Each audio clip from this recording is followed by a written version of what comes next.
My father was a runner. Every day he would wake before the sun rose, and I'd hear the front door click against the frame as he crept out to thunder around the city. He would never whisper goodbye or kiss our sleeping foreheads. He would simply be gone when the house began to stir. My mother would make us breakfast, get us to school, and reliably see us through the day. My father would go straight from his pavement pounding to his very ordinary office job. He would not return until my brother and I were safely back in warm pajamas and ready to say goodnight. Looking back, I can appreciate the hustle of a working father. But I do wonder whether those few moments before the day began could have been better spent at home rather than alone with nothing but gym shorts, sneakers, and the sunrise for company. My happy memories of the man were all born of weekends. He would, of course, perform his dawn ritual on those rest days as well, but between that and the sporadic dad duties around the house, he was all ours.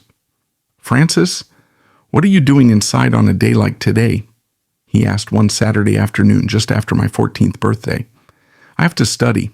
I have a chemistry test tomorrow," I explained, turning to see his head poking through a crack in the door.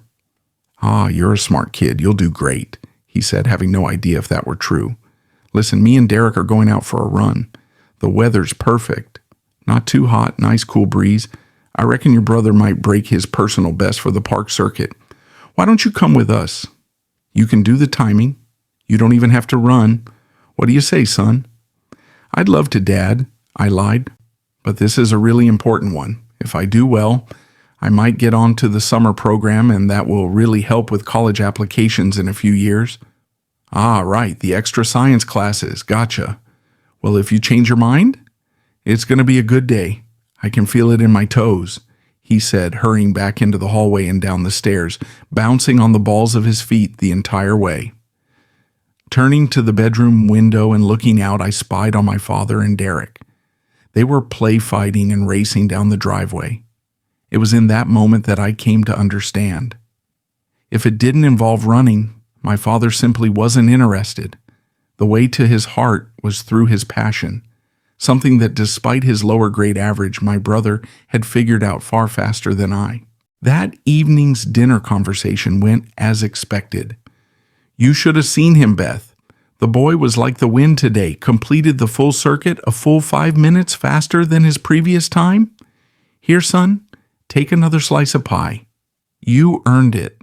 Got to keep that energy up." My mother did as she always would when faced with my father's enthusiastic obsession. She smiled and pandered in blind support. "That's so good, Derek," she said. "You should be proud of yourself. Well done." My brother practically began glowing with the pride of their praise. I swear he grew about an inch that day. "And how has your day been, Francis? Get that studying done?" my father said, suddenly realizing he had not acknowledged me since they had arrived home. I could always see the exact moments he remembered I existed. "Yeah, I got through all the chapters and read ahead just in case. Did you know the surface Good, good, he said. "Let me know how that test goes. Both of you boys have got to keep your grades up. As much as I wish running could pay the bills, you'll both have to make a living as well." "Winning the city marathon will pay a few bills, hey, Pa?" Derek shouted, his mouth full of food. "That it will, my boy. $5,000. Might as well already be in my pocket." "Do you really think you'll win, Dad?" I asked, really trying to take an interest. "There are thousands of people that participate, some of them professionals." "Of course. Don't you worry, lad. I've been training for this for years. I know every crack of that pavement. It's a sure thing. You'll see." The weeks before my father's marathon passed with increasing focus on the event. I woke several times to him leaving the house even earlier than usual, and when he returned at night, he barely had the energy or attention to say his usual good night to us. Often his head was buried in registering for the day, tracking other contenders and scouring maps of the route. To my great relief, Derek did not meet the age restrictions. Otherwise, our home would have been entirely dominated by the upcoming spectacle. I passed my exams with honors. My report card was pinned to the fridge. It was quickly swallowed by flyers for future running events. When the big day arrived, I was genuinely excited. Win or lose, by the time we returned home, it would finally be over. My hope was that Dad would return to the normal level of running fanaticism, and I might be able to have some kind of normal conversation with him. Still, my feet were loath to drag my body to the car, and then through the crowds to the roadside, right by the finish line. I had barely seen my father all morning. All his preparations had prevented me even being able to say good luck. I could see him on the screens, though, having arrived so early that he was starting from the front of the pack. I settled in, sitting on the curb and pulling down my cap against the summer sun, forced to wait the hours it would take for him to cross the line. I spent much of it studying the tarmac, gaining an understanding for how someone could learn every crack in a sidewalk. Eventually, my over-enthusiastic brother and passive mother shook me to attention. The rapid pats to the shoulders and ruffles of hair drew my eyes up to the screens, where I saw my father powering forward and still comfortably at the front of the line after several hours. I felt a strange surging of pride. He was actually doing it. The rest of the race held my attention far more readily. Dad's strong strides never seemed to waver, and he consistently held off any contenders of first place. All those mornings began to make more sense to me. His training had been far more intensive and productive than I had ever imagined.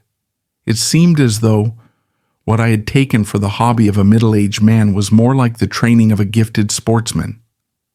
I found myself rising to my feet, fixed to the screen as he approached the last few streets. There were two other runners competing for position just behind him, both looking far more worn down than my father, who acted as if he had just jogged round to the shops rather than run halfway across the city. When I spotted him with my own eyes, just a faint outline, at the end of the long stretching main street, I found myself cheering. As the three leaders began sprinting down the last stretch of road, I noticed that one of them began to sway. He was much younger than my dad, fair-skinned and only a few meters behind. The summer sun beating down on my own neck must have been torture against his bare skin. His legs began to buckle and wobble at odd angles, then grow weak, almost pitching him to the ground.